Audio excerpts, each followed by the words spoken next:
তুমি পাগড়ি বাঁধা 24 ঘন্টা মসজিদে মসজিদে ঘুরবা, তোমার স্ত্রী আর তোমার মা না খেয়ে থাকবে, তুমি মুসলমান হতে পারো না, ঠিক কি না? 4 নাম্বার হযরত উসমান বলতেছেন পয়গম্বর তিনটার একটাও তো মানলেন না। 4 নাম্বার বলতে চাই, ইয়া রাসূলুল্লাহ আমি সারা দিন রোজা রাখা জিহাদ করতে চাই এবং সারা রাত তাহাজ্জুদের জন্য বরাদ্দ করতে চাই।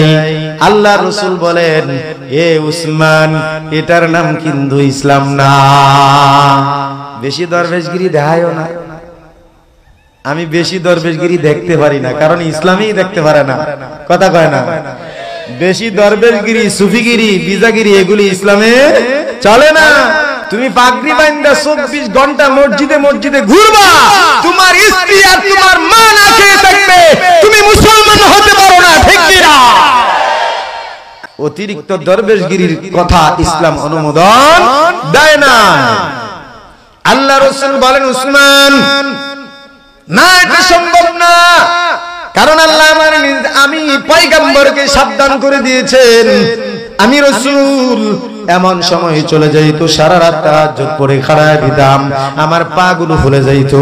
আল্লাহ পাক রব্বুল আলামিন সূরাতুল মুজাম্মিল নাযিল করে আমারে সাবধান করে দিয়েছে, ইয়া আইয়ুহাল মুজাম্মিল কুমিল লাইলা ইল্লা কলিলা নিসফাহু আবিন কুসমিনহু কালিলা আও জিদ আলাইহি ওয়ারাতিলিল কুরআন তারতিলা।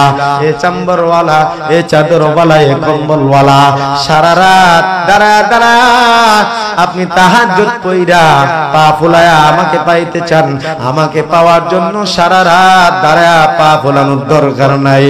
এ কম্বলওয়ালা পয়গম্বর, হে আমার বন্ধু, আমার হাবিব, সারা রাত তাহাজ্জুদে কাটানোর দরকার নাই।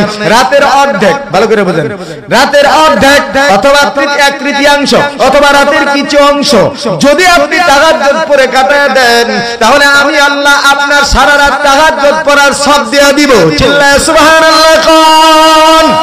এমনকি আমার রাসূল বলেছেন, কোন মুমিন বান্দা যদি 2 রাকাত তাহাজ্জুদ পড়িয়া যদি ঘুমায় যায়, ফজরের নামাজ আবার যদি জামাতের সাথে পড়ে, সারা রাত তাহাজ্জুদ পড়ার সব আল্লাহ আমলনামায় দিয়ে দিবে। চিল্লায় সুবহানাল্লাহ কোন। ইসলাম খুব সহজ, কিন্তু আমরা বুঝতে পারি না, ঠিক কি না? 4টাও বাতিল হয়ে গেছে। কয় নাম্বার বাতিল হইছে? 4টা বাতিল হইছে, রইছে একটা। কয়টা? 5 নাম্বার কি রে উসমান? হযরতে উসমান বলতেছেন, পয়গম্বর সব তো বাতিল করে দিলেন, কোনো ফায়দা হলো না।